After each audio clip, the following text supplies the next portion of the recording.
Washington Journal continues. Well, this summer marks the 25th anniversary of the Americans with Disabilities Act. A good indicator of how that law has worked over 25 years might be a first of its kind survey of Americans with disabilities in the workplace, those who are striving to work. Roger DeRose is president and CEO of the Kessler Foundation, which commissioned that study. Andrew Houtenville is with the University of New Hampshire, which conducted that first of its kind study that we're going to be talking about in this Tuesday roundtable on the Washington Journal. Mr. DeRose, first of all, what does this survey tell us about employment and disability and how far we've come in 25 years? Well, you know, there's a continued issue in terms of the hiring of people with disabilities, and most of the studies in the past have demonstrated that. What this study demonstrates is that for those individuals that are working with disabilities, that they've overcome many barriers, and this shows, I think, the hopefulness in terms of what people with disabilities can achieve in terms of the workplace and becoming taxpayers, earning income that allows them to become valuable members to their family and to society. And so it demonstrates the barriers that many people with disabilities in the workplace have faced and what they have done to overcome those barriers. Andrew Houtenville is with the Institute on Disability Research at the University of New Hampshire. Take us through some of the top line numbers from the survey. Well, probably the biggest thing that we uncovered was that around 69% of people with disabilities are striving for work in some way or have worked in the past after their disability. And so they're actively looking for work. They're working, right? They want more hours. They're working lots of hours, you know, so on average among the people who are working, they're working over 35 hours a week. And about 40% of them want more hours. And so this tells a very different story than you hear a lot with the disparities between people with and without disabilities with regard to employment and other things like poverty. So it's telling a very different story because we're asking slightly different questions than are typically asked. And we want to hear from our viewers in this segment. We want to hear your stories, whether you are an American with a disability or a family member. Talk about the barriers that you faced, how you've overcome those barriers. We want to hear your stories this morning on the Washington Journal in this last 40 minutes or so. Republicans, it's 202-748-8001. Democrats, 202-748-8000. Independents, 202-748-8002. Andrew Houtenville, I want to talk about this chart in front of me from the survey, labor force participation rates for people without disabilities and people with disabilities. Yeah, so the chart you're talking about is from the Bureau of Labor Statistics. It's using statistics that they post on the web, and as part of an UNH, University of New Hampshire Kessler Foundation effort, we track this every month. And really what this starts out in 2008, just after the Great Recession, and shows the decline for both people with and without disabilities. But when we talk about the slowness of the recovery from the Great Recession, people with disabilities are actually lagging a bit behind. Only in recent months have we actually seen a little bit of progress for the labor force participation rate and employment of people with disabilities. It's in between about 30% compared to those without disabilities. About 76% is the labor force participation rate. So talk about the barriers, and Mr. DeRose, I want to get you to talk about some of the barriers that really came up in this survey that Americans with disabilities face in the workforce. Well, you know, John, there are many myths that exist in the marketplace, and some of the barriers that the participants that were in this survey spoke about were the lack of training and education that they may have had, but how they overcame that barrier in terms of being more relevant to the workplace and the work environment. Others may have related to transportation-related issues and how they overcame those issues. And one of the major issues that we always see is the myths that employers as well as coworkers may have of a person with a disability in terms of that they're not ready to take on the job or they're not going to be as equal as an able-bodied individual in the job. And again, people with disabilities who are working have demonstrated how they've overcome those barriers as well. And for folks who haven't heard of the Kessler Foundation, talk about the work that you do.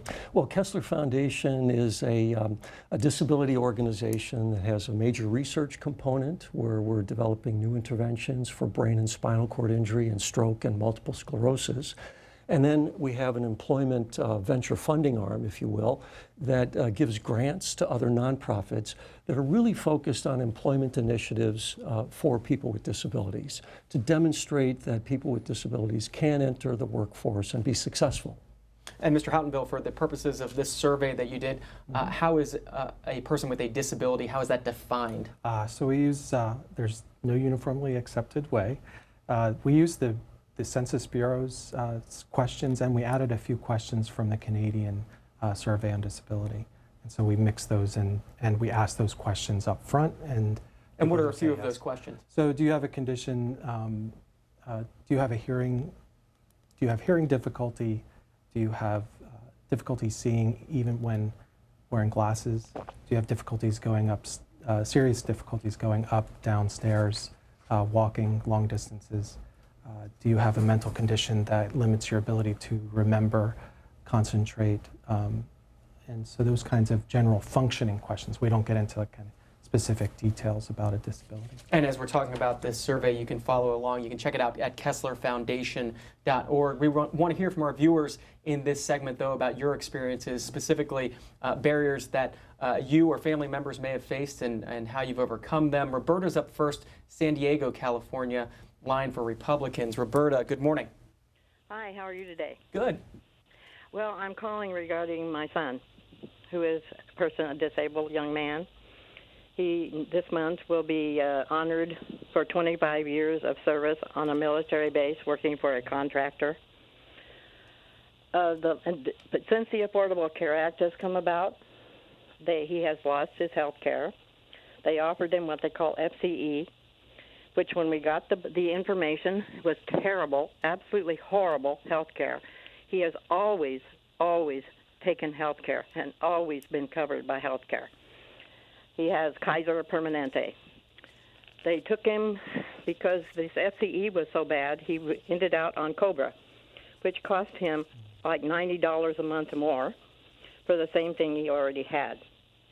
So then, since he lost COBRA, because of all this stuff with the ACA, then he's under Covered California. Now, since he's on Covered California, we get a letter just recently saying because he's not under FCE, which was so bad, and has chosen Covered California, which was decent health care, he's losing 90 cents an hour. This is what the Affordable Care Act has the impact it's had on this young man. This young man takes the bus. He cannot drive. He has epilepsy. He's never had an operation, never been in an emergency room, has one prescription that he gets filled all the time, has seen a doctor, maybe 5 times in the last 3 years, and he's paying now. And now, actually, the people of California are paying and donating money out of the taxpayer pocket. This should never have passed like it did. Roberta, thanks for telling your family's story. Roger DeRose, your thoughts? Well, this is a common issue that we hear frequently from people with disabilities that have entered the workforce and then for some reason perhaps lost their job and then have to go back into the public benefits program. And the cycle to get into public benefits takes quite a long time, approximately 2 years. And so it's one of the major issues that people with disabilities face frequently is making the decision to leave a public benefits program to enter the workforce where perhaps the benefits may not be as robust as what they had. But on the upside, the earning potential could be far greater for them and their asset creation could be far greater for them. But this is a common issue that we hear frequently. I know Andrew can address some of the benefits that accrue to people with disabilities from the Affordable Care Act. And Andrew, you may want to talk about the pre-existing conditions issue. Yeah, one of the things that the survey uncovered, and Roberta's story is probably not something that's she's not alone probably in these things. Transitions for health insurance can be very difficult. Just think of the paperwork you have to fill out when you get a new job for your health insurance and switching carriers, and it can be quite difficult. And these transitions, one of the things, the number one barrier that wasn't the number one barrier reported, but it was the barrier least to be overcome was concerns about health insurance at your employer, concerns about other benefits that you might not be able to get if you take that job. That was the barrier in job search. It was the least likely to be overcome. And that shows that there's a lack of information, there's a potential lack of this difficulty in transitioning from one benefit program to an employer. So for folks like Roberta, I think the lack of the pre-existing condition is the great benefit. I think the transition and getting there is going to be the big issue. We want to hear our viewers' stories, especially in this last half hour. Kim's up next, Richmond, Virginia, line for Democrats. Kim, good morning. I just wanted to call in because I've been that hamster on the wheel of low income, no matter how many hours we've worked. And I raised a family practically single. And all that I worked, all that I put into Social Security on the promise has been broken ever since Medicare Part D. I worked under high-stress jobs, which does internal damage, causes high cholesterol, arterial problems, Crohn's, all kinds of illnesses that people can't see. And the health care that they've given me, where they'll diagnose something, then I don't have it. Then they'll put something in like Obamacare in, and I get to see a doctor again, he finds something else, and boom, I don't have it anymore because they're politically footballing me for the last 15 years. So the reason I got this way was the last straw when they stole my vote, purging it with George Bush. It kind of didn't click upstairs that I never did anything wrong in my life, but my vote was stolen. And so things didn't work out. I had high anxiety. I had to quit construction. And for a woman that builds houses, that's a big income. And I ended up on one of the worst first. The Republicans don't care about whether I die quickly or survive. And that's Kim calling in this morning from Virginia. Mr. DeRose, can you talk a little bit about disabilities developed over the course of somebody's working life? Sure. There's if you are fortunate enough to have worked in the workforce and then unfortunate in terms of having have a condition or a disability, those individuals are in the late onset stage of disability, say 50 plus. Those individuals we hear about frequently in terms of going into the disability public benefits programs. And that's what those benefits are there for. I mean, they've paid into Social Security disability insurance. And so that should be a social safety net for them if they've encountered a severe enough disability that doesn't allow them to work. I think with regards to what Kim was talking about, and the issue in terms of it being Republican or Democrat, and Andrew would agree with me on this is not an issue. It's the one issue, disabilities is the one issue where we see people from both sides of the aisle come together. You've just seen it in the ABLE Act, which Congresswoman Kathy McMorris Rogers championed through the House. And this allows people with disabilities to build increased assets for future catastrophes that they may encounter, which they didn't have the ability to do before. So when we are working on both sides of the aisle, we find that they're very receptive, whether it's the Republicans or it's the Democrats or it's the independents. One more stat from the Census Bureau data on median annual wages and salaries in 2013.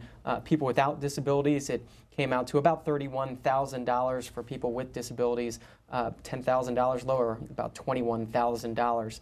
We're going through Kessler Foundation survey on Americans with disabilities. It's entitled Striving to Work We're going through it with Roger DeRose of the Kessler Foundation and Andrew Houtenville of the University of New Hampshire, who helped conduct the study. Matt's up next, Concord, New Hampshire.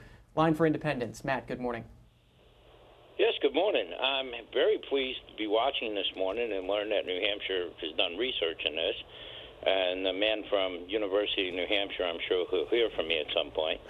I'm 57 years old. I was electrocuted in an industrial accident. I'm a high-end woodworking restorationist. I restore old buildings. I rebuild them the way they're supposed to be.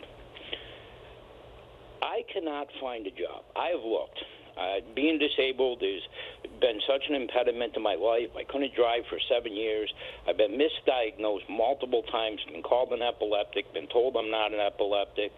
I've taken all types of medicines. I have implants in my body that have been turned on and turned off. Nobody can diagnose me because very few people live through what I went through. But I'm really relieved to find the University of New Hampshire has this. But the one point you just brought up is pay. I made a fantastic living doing what I do. Once I became disabled, I mean, people are offering me $10 an hour. It will cost me more than that to have health insurance again because I'll have to give up my Medicare and my benefits. But I truly want to work. I'm only 57. I'm getting married finally this year. Because of my disability, it's delayed my wedding 17 years. And I would just like to hear what your guests have to say about this. Thank you. Andrew Houtenville, I'll let you start for the gentleman from your home state. Yes, good to hear from New Hampshire people. I think one of the things that the caller mentioned was driving. One of the main issues that the survey found was that having access to transportation is the key to being able to get a better options in terms of a job, better pay. You have a bigger circle of area that you can cover if you can drive. And so that's one of the first things that rehabilitation folks, both medical rehabilitation and vocational rehabilitation, will work on. There are programs out there. There are benefits planners. Sometimes, you know, and what we've heard from the previous two callers is the complexity of managing healthcare, managing benefits, transitioning from one insurance program to another. These are difficult things for individuals to manage. What I would say to the caller is benefits planners, and they're across the country. Social Security Administration funds them. The state of New Hampshire funds them, and there's resource networks available that can help you manage how to go. There are these little known work incentives, like you can keep your health insurance while you're going back to work. There are things like expedited reinstatement if you go out to work and you find that it doesn't work out, so you can go back to work. There's lots of little programs that people might not know about. John, this is a real issue, disparity in pay, and the issue that Matt had described. I know that if we can just look at our own organization internally at Kessler Foundation, where we hire people with disabilities as well, it's one of the major issues that we look at to make sure that people with disabilities, compared to able-bodied individuals, are being treated fairly from an income fairness perspective. And so you really want to make sure that when you have individuals with disabilities that are working side by side with able-bodied individuals in any organization, that they're being treated the same way, they're being held accountable for the same metrics, and that they can work side by side with individuals that are able-bodied or with people with disabilities. So it is a major issue that we see frequently.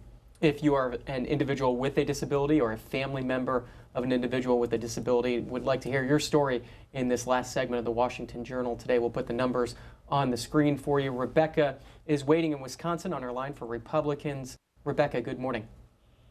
Morning. I'm calling with a question about I'm epileptic, also have been since age 5, and the jobs that I have had either the business closed down or they eliminated the department and other stuff that I wasn't responsible for, so I always lost these jobs, and I'm afraid to go back. I'm now close to retirement, 3 more years. How do I go on working and get all the hours I'd like? That now the minimum wage is going to go up, and that'll just cut you back to fewer hours if you are keeping your benefits and that. How does a person get a good job? Rebecca, thanks for the call. Rebecca, you're from my home state of Wisconsin, so it's good to talk to you. You know, again, this is a common issue that we hear frequently, and one of the areas that there have been great examples in corporate America where we still have a long way to go, but if you look at organizations that have been very disability friendly in terms of welcoming people with disabilities, because they look at it from the perspective that not only are they just as creative, productive and conscientious about their work, but those organizations are also looking at ways that they can produce services and products that meet the needs of people with disabilities, and in turn allows those organizations to actually market to this almost 60 million majority-minority target group that we have here in the United States. And I would suggest to Rebecca that there are organizations like Walgreens, there are organizations like Lowe's and Office Max and Office Depot that have just merged, that have a very disability-friendly environment, work environment, and that she should look at organizations like that, and she should also reach out to family and friends that can help open doors for her with contacts to these types of organizations. Some more numbers from the University of New Hampshire report on hours worked. The average for those who are currently employed, those individuals with disabilities in America, about 35.5 hours a week are worked by those individuals. 40.6% want to work more hours, and 60.7% of those individuals want to work more than 40 hours per week. Those are just some of the numbers from the story, from the survey that the University of New Hampshire did. We're joined by Andrew Houtenville, who helped conduct that story, that survey, and Roger DeRose from the Kessler Foundation. Elvin's up next, Portsmouth, Virginia, line for independence. Elvin, good morning. Hello. Yes, I was wondering about how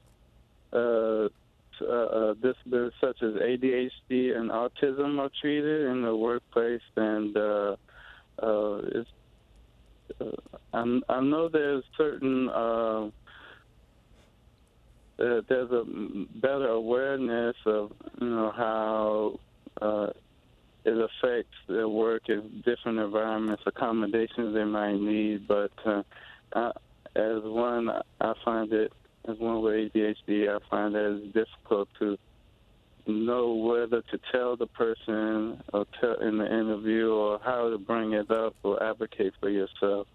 And I wonder if that's something that's been in the survey or been addressed. Any help with that. Elvin, thanks for the call. Andrew Houtenville. Yeah, Elvin, so you're not alone. One of the things that the survey revealed was that one of the most difficult things people have to navigate is disclosing to an employer, asking for an accommodation, working with coworkers and supervisors. For many individuals with disabilities like yourself with ADHD, it's not apparent, it's not visible, and you would have to disclose, and when to do that, and when is the appropriate time to do that. Do you feel safe doing that? And so in terms of programs, there are supports out there, networks out there, local and state, and to some degree federal, or at least federally supported, that will help you navigate those programs and get kind of tips on how to work through, particularly an interview process, when and if to disclose. What we find all the time is that employers are really interested in working and developing new ways of doing tasks to suit people. And as the baby boom ages and wants to maintain their place in the workplace, accommodations are going to develop on the fly and as technology develops. And I think the American economy is going to find new ways of doing things to meet the abilities and capacities that people have. Some of the leading organizations that are really taking steps to move forward in terms of hiring people with disabilities have also brought on advocacy groups within their organization where people with disabilities can actually come together in the same way that other minority groups have come together in organizations to have a voice, John. And so I would suggest to Elvin that in any organization that he's working in, that he look and investigate whether or not there are advocacy groups that are focused on disabilities in those organizations. Let's head out to Beaverton, Oregon. Mike's waiting on our line for Democrats. Mike, good morning. Yeah, hi. I just wanted to say that, I was working at Wells Fargo, and this was in '95 when people were nice about everything. But anyway, I was fired in roughly 2001 for having a disability. And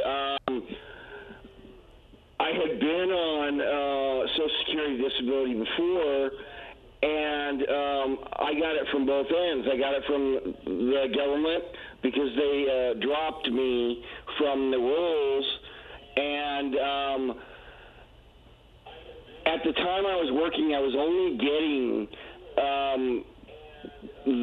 all the other benefits like the health care, the eye care, the dental, and I was not getting paid, the monthly paycheck. But when I reapplied, they told me I had to reapply, and they're cutting me off totally out of everything. And I reapplied. It took me like two years to get back on. And basically, because I had to reapply, I lost all my benefits. And even now, after 15 years, I don't have Medicaid and food stamps and one other because they said that I make too much on Social Security disability.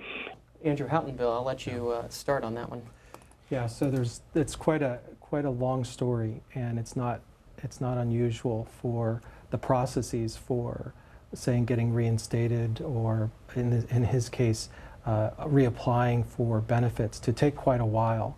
It can end up in appeals processes that take years to clear.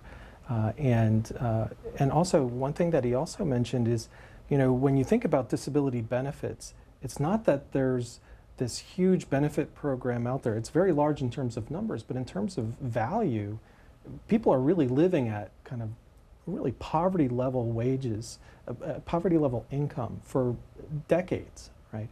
And they're trapped in those programs. As we heard from, I think, Rebecca earlier, she's afraid to go. There's fear of going back out and looking for jobs because you'll lose your benefits. And the Social Security Administration has actually done a number of studies that are trying to develop new ways of crafting the benefits such that you don't lose them automatically, such that you're supported as you transition into the workplace and actually incentivized to go back into the workplace. And so there's lots of efforts in this area. But the real issue, John, and Andrew addressed the part of this issue, but it really comes down to that corporate America, small businesses, even nonprofit organizations, having a welcoming mat, if you will, for people with disabilities in their organization.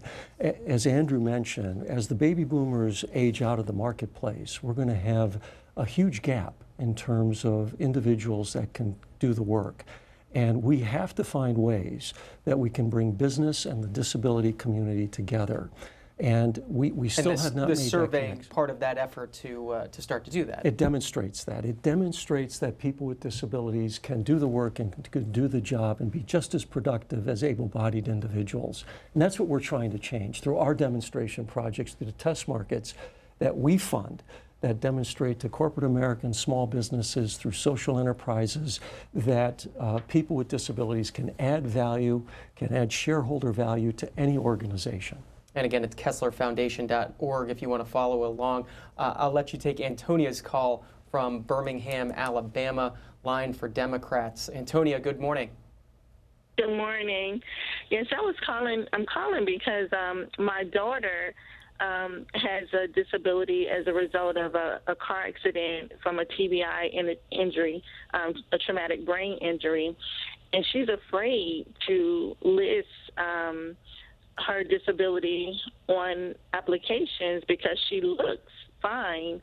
As your speaker was saying to another caller earlier, she looks fine, but mentally she still has some challenges in her memory and her functionality.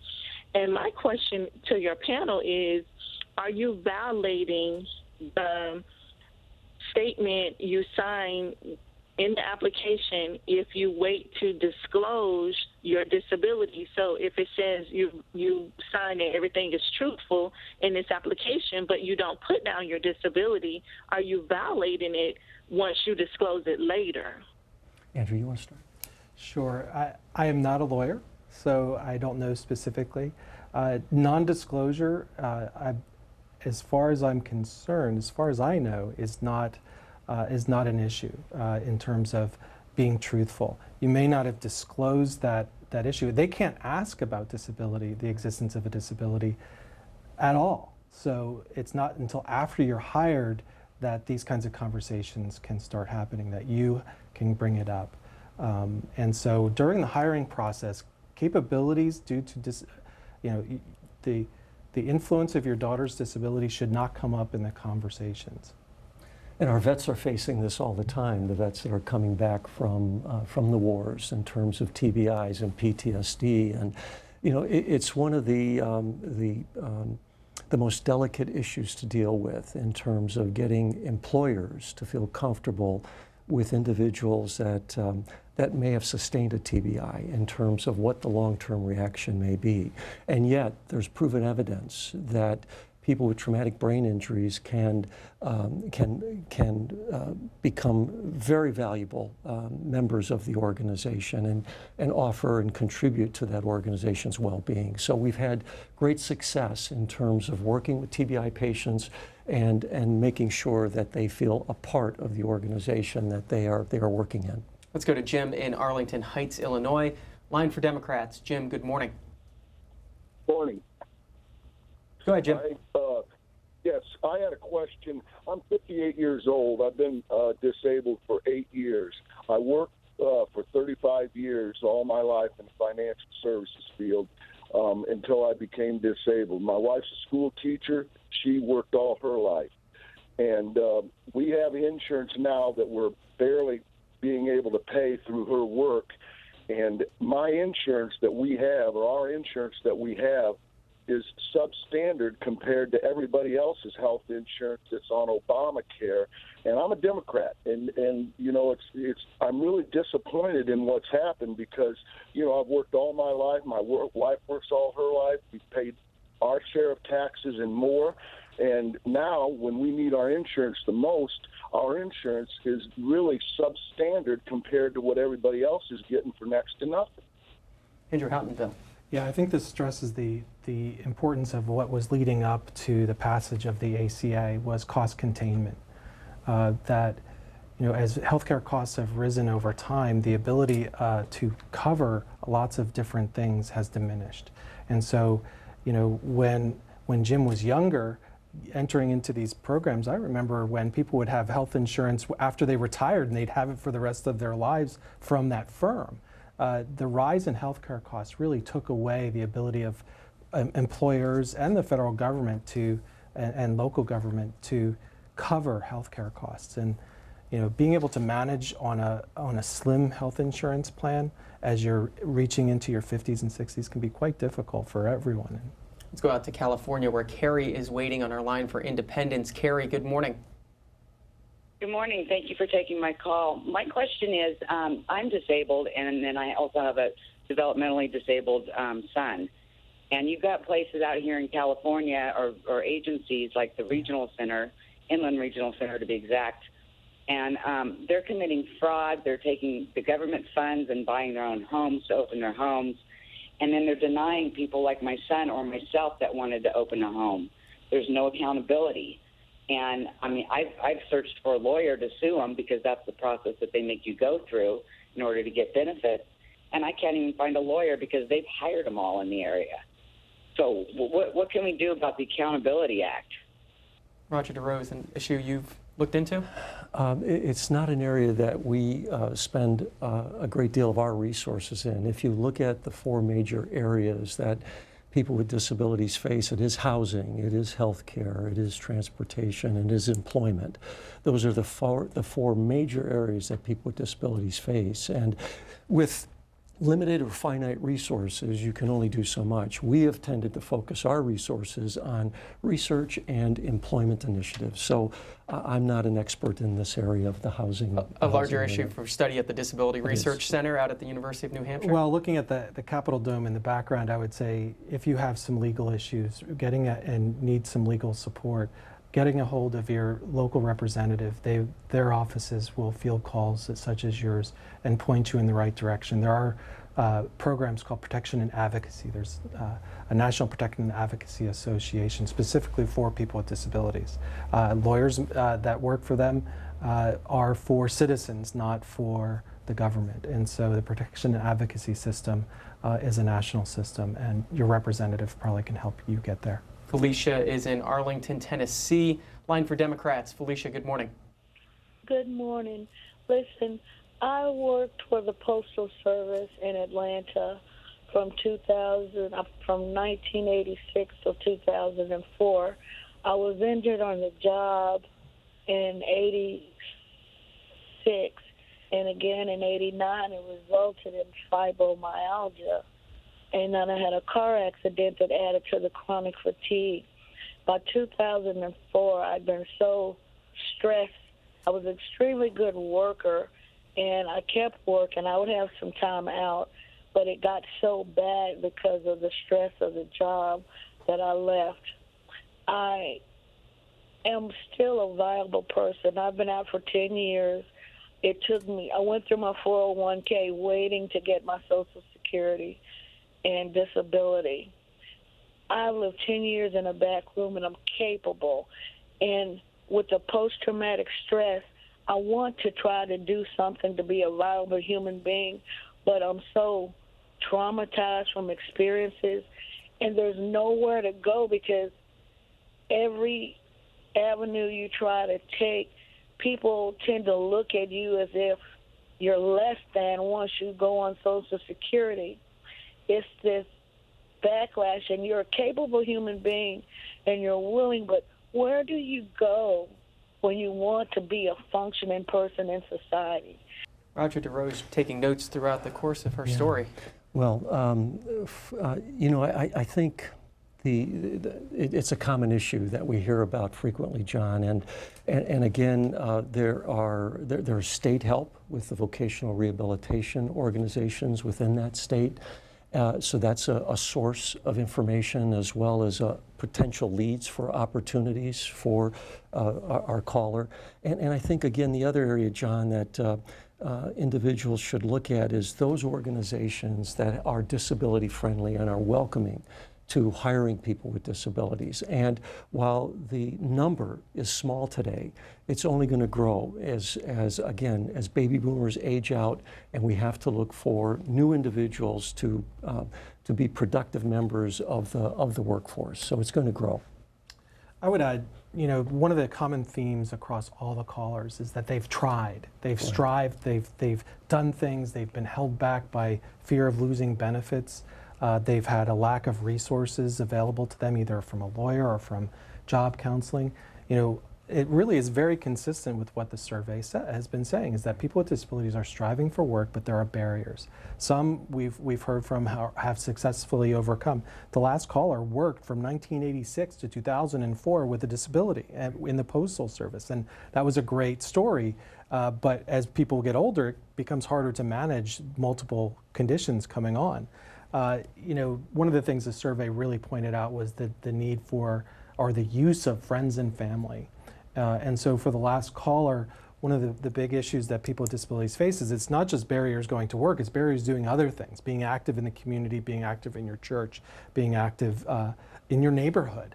And so many times what some of the veterans' activities have been to be involved in sports. And when you get involved in sports, you hear about jobs, you hear about other people, you hear about corporations and good stories. And so getting out of the house is sometimes the very first step to getting a job, because you get those networks, you get that support. Just a minute or two left. Want to try to get in Roger, Ball Ground, Georgia, line for independence. Roger, good morning. Roger, you with us? I think we lost Roger. Mr. DeRose, before we go, want to ask you about what's next with this survey. Are you going up to Capitol Hill and talking to members about the findings from this survey? Yeah, good question, John. On June 3rd, last week, we actually shared the survey results with Andrew and other members from UNH, with the disability community leaders, as well as staff members from Congress. And our hope is that this is going to influence researchers in terms of the future of programs for people with disabilities. It's going to influence grant makers in terms of other organizations coming on board and supporting the types of grants that we provide to demonstrate that people with disabilities can do the job. And we hope it will influence policymakers as well in terms of, we're dealing with public benefits that are over 60 years old. And we really need our policymakers to take a fresh look at what has worked and what has not worked, and make the changes that are necessary going forward for this very large minority of almost 60 million Americans that have disabilities. The website is kesslerfoundation.org. Roger DeRose is president and CEO of the Kessler Foundation. Andrew Houtenville is with the Institute on Disability Research. He's the director there at the University of New Hampshire. Appreciate your time this morning. Thank you. Thank you, John. And that's our show for today, Tuesday. We'll see you right back here tomorrow morning at 7 a.m. Eastern, 4 a.m. Pacific.